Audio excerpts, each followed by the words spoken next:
மேலும் நபியே நீர் கூறுவீராக, இறைவனுக்கு இணை வைத்து வணங்குபவர்களுடன் சேராது முற்றிலும் அவனுக்கு அடிபணிந்து வழிபட்டவர்களில் முதன்மையானவனாக நான் இருக்கும்படியே எனக்கு கட்டளையிடப்பட்டுள்ளது.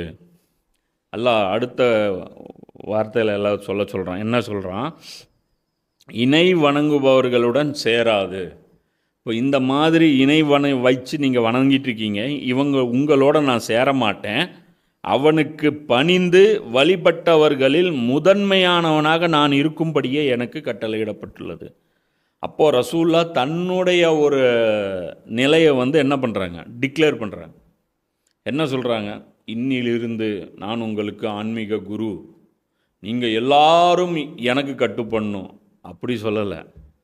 நம்ம எல்லாரும் சேர்ந்து அல்லாஹ்வுக்கு கட்டுப்படணும். அதில் நான் கட்டுப்படணும். அப்போது எல்லாரும் அடிமை. அதில் பெரிய அடிமை யார்?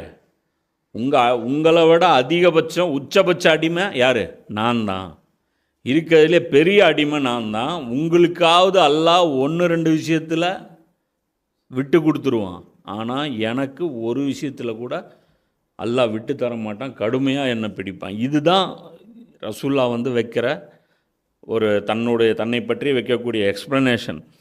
இதில் நான் தான் சொன்னல, இந்த 3 விஷயம் பல்வேறு ஆங்கிளில் இந்த மக்காவுடைய சூறாக்கள் விளக்கிட்டே இருக்கும். ஒன்று தௌஹீது, ரிசாலத்து, ஹியாமத்து. இந்த 3 விஷயங்களை மல்டிப்புள் ஆங்கிளில் புரிய வச்சுட்டே இருப்பான். இப்போ இந்த இடத்துல நபி ஸல்லல்லாஹு அலைஹி வஸல்லம் அவர்கள் இஸ்லாத்தை தன்னுடைய லாபத்திற்காக இட்டுக்கட்டுனதாக இருந்ததுன்னா எங்கேயாவது இப்படி சொல்லுவாங்களா? நானே பெரிய அடிமை, எனக்கே தெரியாது என்ன ஆர்டர் வரப்போகுதுன்ட்டு, இதை யாராவது பேசுவாங்களா? அப்படி பேசவே மாட்டாங்க. எனக்கு ஞானம் வந்துருச்சு, நான் கடவுளுடைய அவதாரமாக இருக்கிறேன். எல்லாரும் ஆர்குமெண்ட் இதை வைப்பாங்க.